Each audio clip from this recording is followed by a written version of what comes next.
देखिए, जिस तरह से इन लोगों ने पहले गठबंधन करके ये चुनाव लड़े, अब एक दूसरे पे आरोप लगा रहे, तो कितने सच्चे हैं ये जनता को गुमराह करने का इन्होंने हमेशा काम किया। कभी केजरीवाल जी क्या कहते हैं, नहरों में जेर डालने का जेर डाल रही है भारतीय जनता पार्टी।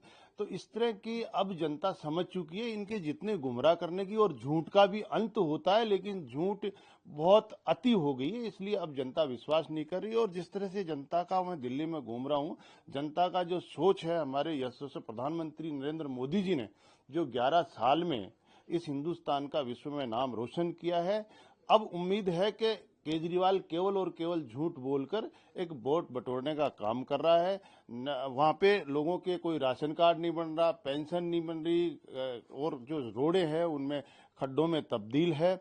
इसलिए मैं मानता हूं कि अब जनता समझ चुकी है केजरीवाल जी हमारे यहाँ कुछ नहीं कर पाएंगे। और जिस तरह जनता को गुमराह करके अभी और कह रहे मुझे और 5 साल चाहिए, मेरा वो जितने काम छूट गए वो रह गए, ऐसे करके उन्होंने पहले ले लिया। तो अब जनता उनके बहकावे में नहीं आएगी। और भारतीय जनता पार्टी एक संस्कारवान पार्टी, एक राष्ट्र हित के लिए, राष्ट्र नीति निर्माण के लिए राष्ट्र नीति तैयार करने वाली पार्टी है।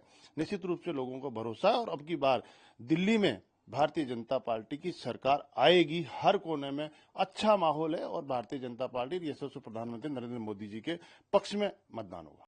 मुझे आज जो केंद्रीय बजट आएगा, निश्चित रूप से हर वर्ग को, हर क्षेत्र को बड़ी सौगातें मिलने वाली है, क्योंकि जब 11 साल में हमारे यशस्वी प्रधानमंत्री नरेंद्र मोदी जी ने जो बजट दिया है, उस बजट से हमारा जो हिंदुस्तान विश्व के 11वें पायदान पे था उसको 5वें पायदान पे लाने का काम हमारे यशस्वी प्रधानमंत्री नरेंद्र मोदी जी के द्वारा, हमारी सरकार के द्वारा हुआ है।